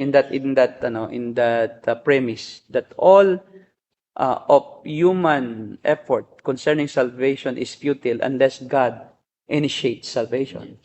So, well, the misconception is just wrought about, ito'y dahilan lang sa, alakala nila nagyayabang din tayo pag sinabi natin Soli Deo Gloria. Hindi po tayo nagyayabang. Ang sabi nga ng Panginoon Jesus, ang Panginoon ang ipagmalaki ng sino mang dapat magmalaki. When you are boasting about the Lord Jesus Christ, of who He is, and of what He has done, that's not boasting. That is ascribing glory, ascribing praise to God. Pinupuri natin. Pinupuri lang natin siya, hindi po tayo nagyayabang sa ating sarili. At ang ating iniaangat ay yung pangalan ng Diyos. Yun ang ating gustong makita ng tao na wala kaming nagawa. Ngayon, kung ma-misinterpret pa rin tayo, wala na tayong magagawa. Kasi hindi naman natin hawak. Sabi nga, mayroong personal incredulity fallacy. Talagang ayaw maniwala, ay talagang hindi maniniwala. Kahit anong linaw. At kahit na hindi, hindi nila dapat pang mag-effort sa pag-interpret, talagang nahihirapan pa rin. Wala tayong magagawa. Talagang, yun na sila. Kasi ang taong ayaw maniwala, mahirap paniwalain kaysa ang taong nagtutulog-tulugan, hirap gisingin. Kaysa taong tunay na tulog. Yung taong nagmamaang-maangan na alam naman nila, mahirap paniwalain kasi doon sa talagang mahina ang isip. Matalino naman, pero talaga, wala kang magawa doon. Mahirap nang paniwalain ang taong nagdesisyon na ayaw kong maniwala kahit anong pilit mong gawin. Kasi kahit anong ebidensyang ibigay mo, pag ayaw talaga, hindi ka paniniwalaan. Mayroon na siyang self-made decision. Kumbaga ay made up na ang kanyang isip. Sarado na, kandado na. Hindi mo na mabuksan. Pabayan mo na lang sa Diyos. Yung mga ganyan, pabayan na lang natin sa Panginoon. Kasi kahit anong linaw ng pagtuturo mo, kung talagang ayaw paniwalaan, hindi talaga na iyan bibigay. Naalala ko po yung sabi ni Thomas Aquinas kahit sa isang taong ayaw sumampalataya maniwala, kahit na anong paliwanag mo ay walang kwenta. Sa isang tao namang may pananampalataya, hindi mo na kailangan. And I think that what was the Lord spoke about when He mentioned about yung don't throw your pearls to the pigs. Huwag mong itapon yung mga perlas sa mga baboy. Alam mo yung baboy? Baboy nga yan Hindi naman nila iisiping perlas mahalaga Ang gusto nila sagmaw. Bigyan mo ng kaning baboy, talagang interesado yan. Pero bigyan mo ng perlas, wala, ngungut-ngut-ngut. Ano ba yan? Walang kwenta yan, walang lasa. So, ibig sabihin, yung nature nila, they are incapable of appreciating something that is valuable. So, pag talagang nangangaral ka, pero tinutuya-tuya ka na, lubayan mo muna, saka na lang. Pagka medyo wala na siya sa ganyang mood. Pero kung parang mga lasing, mangaral ka sa lasing, wala yan. Hindi nila maintindihan, lasing nga Ganon din yung mga taong lunod sa kalayawan, pagka pinangaralan mo, talagang walang pakiramdam yan. Magagalit pa sa'yo. Yung baboy, bigyan mo ng perlas, baka sugurin ka pa kagating ka pa. Di ba? So kaya nga ganon din. Ang Panginoong Hesus mismo ay nagsasabi na pag talagang ayaw, huwag mong pilitin. Huwag mong pilitin ang ayaw. Sabihin, pinapaliit mo lang yung value nung iyong pinaalok. Yes. Iaalok. Parang gospel, no? yung gospel, pinapababa mo ang quality at yung value. Kasi pinagduduldulan mo sa isang taong nilalabanan naman. There will come a time kung talagang panahon na niya, talagang siya palalambutin kung talagang nakikita mo, talagang patuloy ang paglaban. Tapos nakataya pa ang buhay mo ngayon. Huwag mong isubo naman ang buhay mo. Magpapakamatay ka naman sa walang kabuluhan. So, sabi po ni Efren, ayan. Soli Deo Gloria means for the glory of God the Father alone. Trinitarian po tayo. Pag sinabing glory of God, Trinity. Hindi a Father lang. It's also for the glory of God the Son. For the glory of God the Spirit. Kasi Pag sinabing God, not only the Father. Salvation is the work of God. No? Tandaan natin, no? God the Father is the one who has chosen all that He will save in the future. No? Siya yung nagdesisyon na nasa tumpok ng sangkatauhang ito, no? Na nabuhay at nabubuhay hanggang ngayon, mabubuhay pa. Meron siyang certain people, no? Na kanyang pinili upang iligtas. And then, in due time, 2,000 plus years ago, God the Son died for those that God has chosen before the foundation of the world. He is the one who redeemed them through His blood. And He is the one who justified them through His death.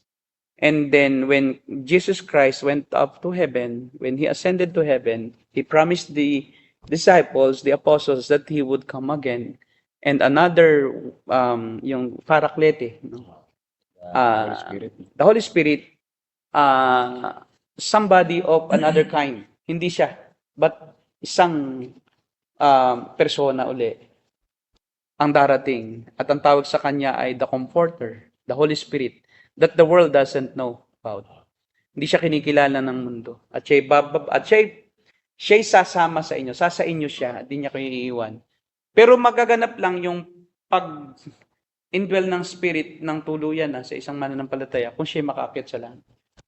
Kaya sabi ng mga apostol, paano po yan? Ang pag-alis ko siya ako bubuti nyo, sapagkat hindi bababa sa inyo yung Espiritu Santo, kung hindi ako aakyat.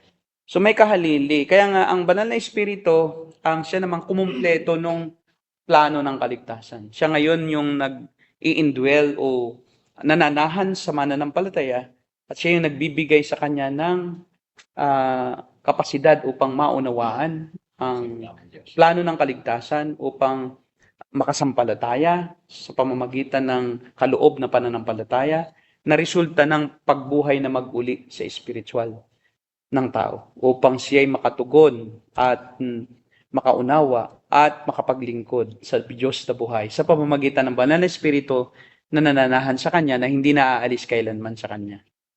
Kaya po pag sinabing, for the glory of God alone, yung God is the Trinity. Yes. It's not only God the Father who made contribution to our salvation, but God the Son and God the Holy Spirit. The work of salvation is the work of the Trinity. Kaya silang lahat ang... Kaya lahat sila para sa kanila lang ang Glory. kalwalatian, hindi para sa tao. Yes. I hope yun ang tinutukoy niya. May isa po siyang tanong, Mas. Paano malaman na elect tayo? Yeah, paano? Kung sumampalataya ka, elect ka. Pag hindi, hindi ka elect. Ang isang ultimate na evidence na ikaw ay elect, ikaw ngayon ay nagtitiwala kay Jesus para sa kaligtasan mo, hindi sa iyong sarili. Pag nagtitiwala ka pa rin sa iyong sarili para ka maligtas, hindi ka elect. Kasi ipapaunawa sa elect ng Panginoong Jesucristo na ikaw ay iniligtas sa biyaya lang. Ayan. In the fact, Mayroon din namang elect na hindi pa naman tinawag, no? Pero darating ang panahon na tatawagin din sila. Kaya paaring may mga elect ngayon na hindi pa nila alam dahil hindi pa nga sila tinawag. Pero kung ikaw ngayon nakikinig, gusto mong malamang tunay na elect ka, ay siguro ay ikaw'y nananampalataya. ilik ka nga. Baka nga elect ka kasi tinatanong mo kung paano ma-elect. So, Kasi ang tangi lang magkakaroon ng desire na malaman ang dahilan at saka kung sino yung pagkakailangan ng mga elect, ayun lang elect. I hope that you are an elect. nagtatanong din. Only God knows and you know if you are an elect. May marirecommend po ba kayong church within Imus Cavite? Ay meron po kay Pastor malapit sa inyo. Teka wait Meron po akong classmate noon sa Dimin. Pastor Leo Ordiales. Ano po yung church? Ang church po niya, wait lang po yan po ay reformed din at nag-aaral kay MacArthur. Si Pastor Leo Ordiales, by the way, siya po yung author ng Tuklasin 123. Ganun po ba? Mm. Ayun, yung ginawa- Sabi ko nga sa kanya, nung kaklase ko siya, di mo ba alam na yung libro mo ang ginamit na kasangkapan sa akin para ako lumago? Buti na hindi ka nagpapatanggap. Yung libro na yon, siya pala ang noon, author. Oo. Gamit ko rin po yun sa... Yun ay sikat na sikat sa mga abkop. Wait lang kaibigan ko yun eh. Leo Ordiales. Kasi nasa TNG page ako kaya ganun. So ano pa ang tanong habang hinahanap ko? Kung may tanong pa ba, si Brother Chris ba? Ano yung kay Brother Chris? Kung for the glory of the Father alone hanggang sa punto po ni Apostle Paul in Romans chapter 3 verse 31, binabasura ba namin ang law through faith? God forbid. On the contrary, we establish the law. Hindi naman ibig sabihin na nawalang kabuluhan ng law. Ano po? Hindi po. Hindi po nawala ng kabuluhan ang kautusan.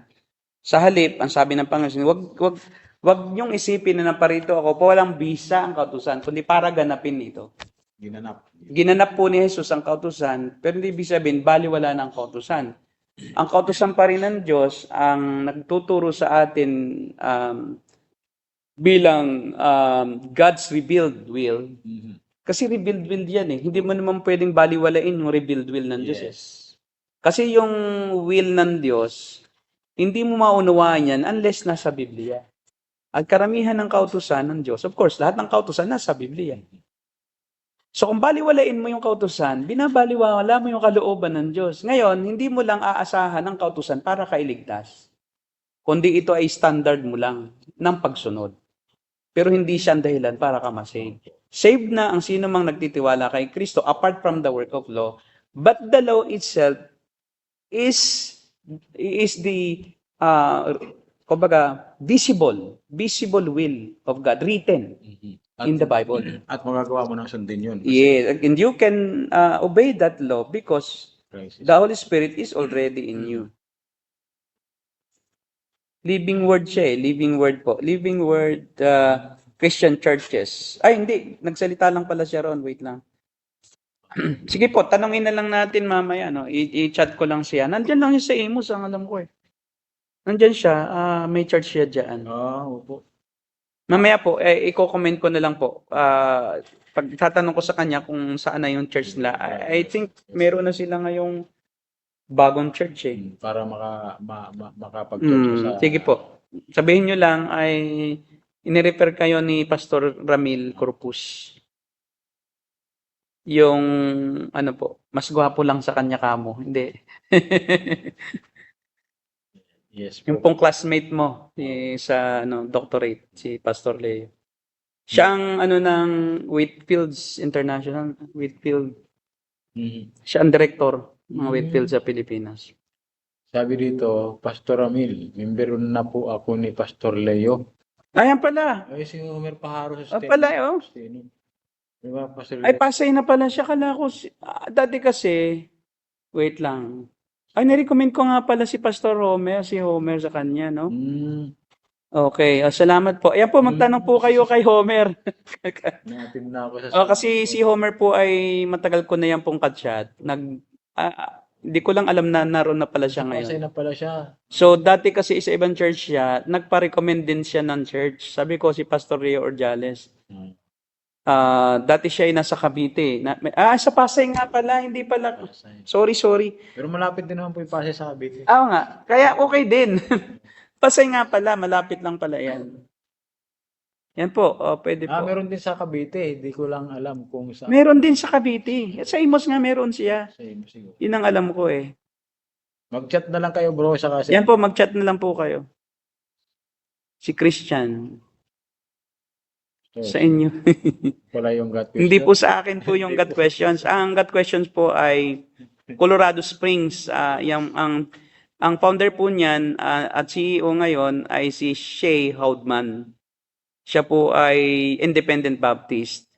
At yung asawa niya, si Melissa Houdman, sila po yung founder at saka director ng GodQuestions.org. Yun yung English sa buong mundo. Siya po yung founder at siya rin ang CEO. Ngayon po, may counterpart siya sa Pilipinas, yung GodQuestions.org Tagalog. Ako po ay admin lang doon, hindi pa ako founder noon. Ako po ay nauna muna, naging translator of English articles from English to Tagalog. And then later on, ay naghanap na rin sila ng mag-a-administrator sa website ng God Questions Tagalog. So ako po yung kanilang inappoint na administrator at kami po ni Pastor Derek ang sumasagot sa mga tanong. Kasi meron po siyang question and answer na feature sa back-end. Ako po sa back-end, tapos kaming dalawa ni Pastor Derek po rin ang sumasagot. Kaya kung gusto niyo pong mag-volunteer, pwede po kayong mag-volunteer sa gotquestions.org, Tagalog, no? Naghahanap po kami ng mga tagasagot. Kung kayo po ay inaakala nyo na mayroong area kayo na expertise nyo, sabihin nyo lang sa akin, mag-message po kayo doon sa magpadala ng tanong, kahit doon kayo mag-message, tapos sabihin nyo lang kung ano yung expertise nyo, gusto nyo mag-volunteer, at pwede ko pa kayong assign na ng tanong. Pero yun po ay sa God Questions Tagalog, ano po. May iba po kasi ang godquestions.org International. Sila po yung English version. Ang sa atin lang po ay sa Tagalog version. Okay, yun. Tanong na po. Okay po, PM nyo na lang po ako doon. Mag-ano na lang sila, mag-chat. Mag-communicate na lang siguro sila. Sana mayroong church doon sa Cavite para malapit ka na. Hindi ko alam, sa Amos natin siya eh. So, alam ko kay Pastor Leo, may sa Amos sila. Opo, nagtatanong po, Pastor. Meron po ba kayong online Reformed Theology class? I would love to enroll online since I live. Meron po ako ngayon, okay po, inform ko na rin po kayo sa mga pastor at workers. Ongoing pa naman, meron po akong Reformed Doctrine of Predestination na para po sa mga pastor namin na kakilala, no? Kakilala kahit di naman namin kasama sa denomination, pero gusto nila na mag-aral. Ma-equip pa sa Reformed Theology. Yun po, tinatalakay ko po yung Reformed Doctrine of Predestination by Lorraine Beutner. Every Saturday, 2 o'clock ng hapon onwards. So kung gusto nyo pong mag-join, just express po dito sa comment para may i-add ko po kayo doon sa aming pong online class. Actually po yan ay study talaga kasi malaliman. Opo. At yan po ay doon sa mga somehow malalim na talaga, ano? Kasi pag mababaw po ay baka po masyadong maapektuhan yung kanilang, baka hindi kayanin, no? Opo, sabi nga po Reformed doctrine is not for the faint-hearted.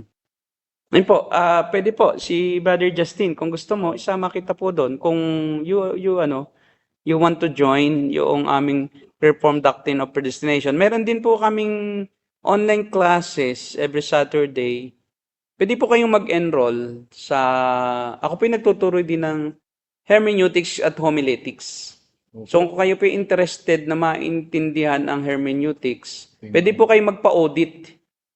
Bali po, yan po ay program ng Puritan Theological College. Pwede po kayong magpa-audit nang hindi na po kayo a-attend online. Audit naman siya, hindi po credit. So, yun po, mag-express lang po kayo. PTC Manila, yan po, sabi ni Badge. Mag-message po kayo sa PTC Manila if you want to enroll in one of our subjects. Like, meron po tayong counseling.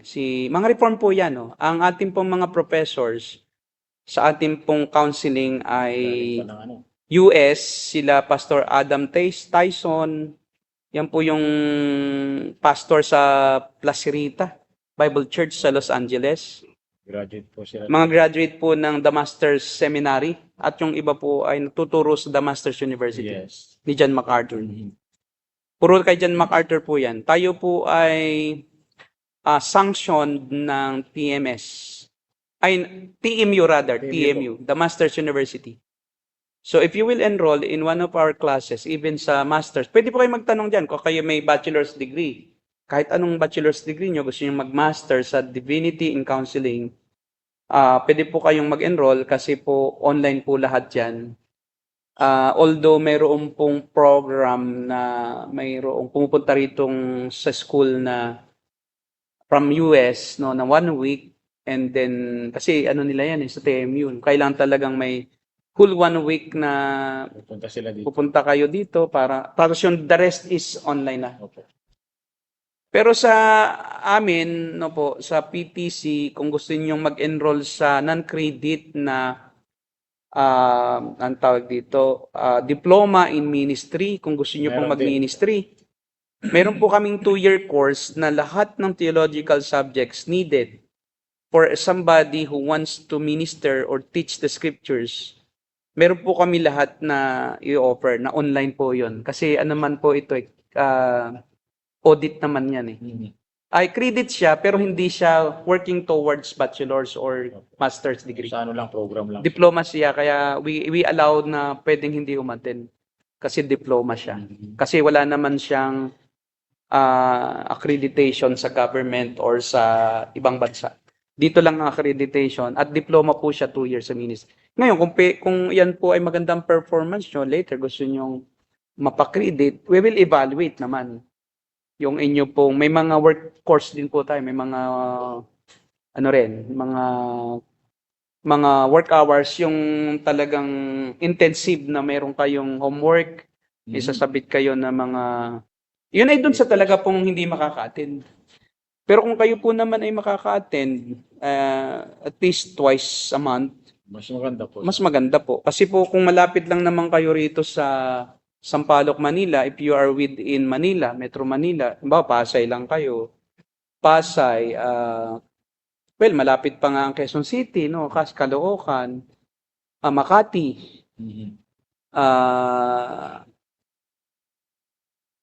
part of Manila, no? Sa papunta roon, yung Valenzuela, malapit pa po ito. Malapit lang. So, we are working towards po sa accreditation ng CHED kasi bagong-bago pa lang. So far po naman ay positive na tayo. So baka this year or pinakamatagal next year, we are fully sa CHED. We are fully accredited and we can offer even yung mga hindi lang theological subjects, mga other courses na para sa pastor, para maka-earn sila. Like REM, Real Estate Marketing. Kasi pang part-time ba ng pastor? Opo. Na pwede silang license agents, license real estate marketer. So, Sabi ko na, I am very much interested to enroll online para mas ma-broaden pa po yung aking knowledge. graduate na po ako ng 2-year Reformed Theology class abroad. Ayun, so pwede na po kayo kasi may 2-year Reformed Theology class naman po kayo. Sige po, paano ba yun? I-friend mo na lang siya. Pwede po. Tapos, kunin ko po siya kaya. para maka-attend siya ng, naroon ka ba sa Reformed Theology class? Wala po. O, edi pasok kita para may pasok mo siya. Anong araw po yun? Saturday naman yun, 2 o'clock. Parang hindi ko alam yun. Hindi mo ba alam Hindi yun? ko alam ganun. Meron. Yung pong Yung study on Reformed Doctrine of Predestination. Opo. Akala ko andun ka eh. Wala po. Dapat andun ka. Sige po. Kasi para tulad niyan, pasok mo na lang, pasok. Yan po ay makakatulong. I do believe na if you will finish that course, ay talagang ma-appreciate mo kung ano yung salvation.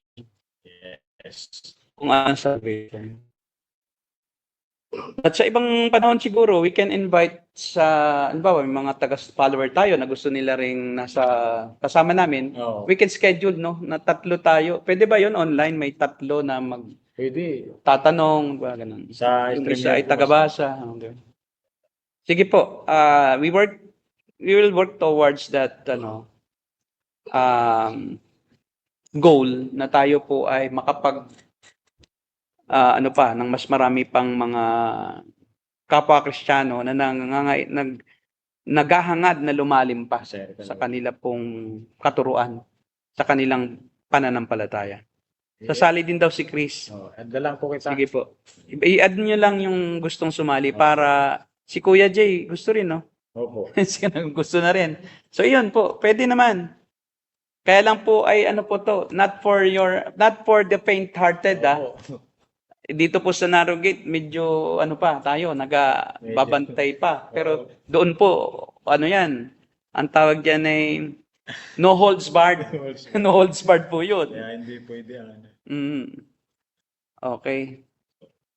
Sige po, magpaalam muna tayo, Pastor Derek, and we'll continue our siguro iba namang Iba topic. naman po, natapos na po tayo. Pwede sa- tayo humingi ng sa gustong talakayan naman nila ng any topic that they want to discuss next Okay. meeting. Yung kayo suggest po sa comment section, no? Kung anong topic yung gusto ninyong patalakayin namin at ito po ay pag-aaralan namin. Mag-research po kami at ito ay tatalakayin natin.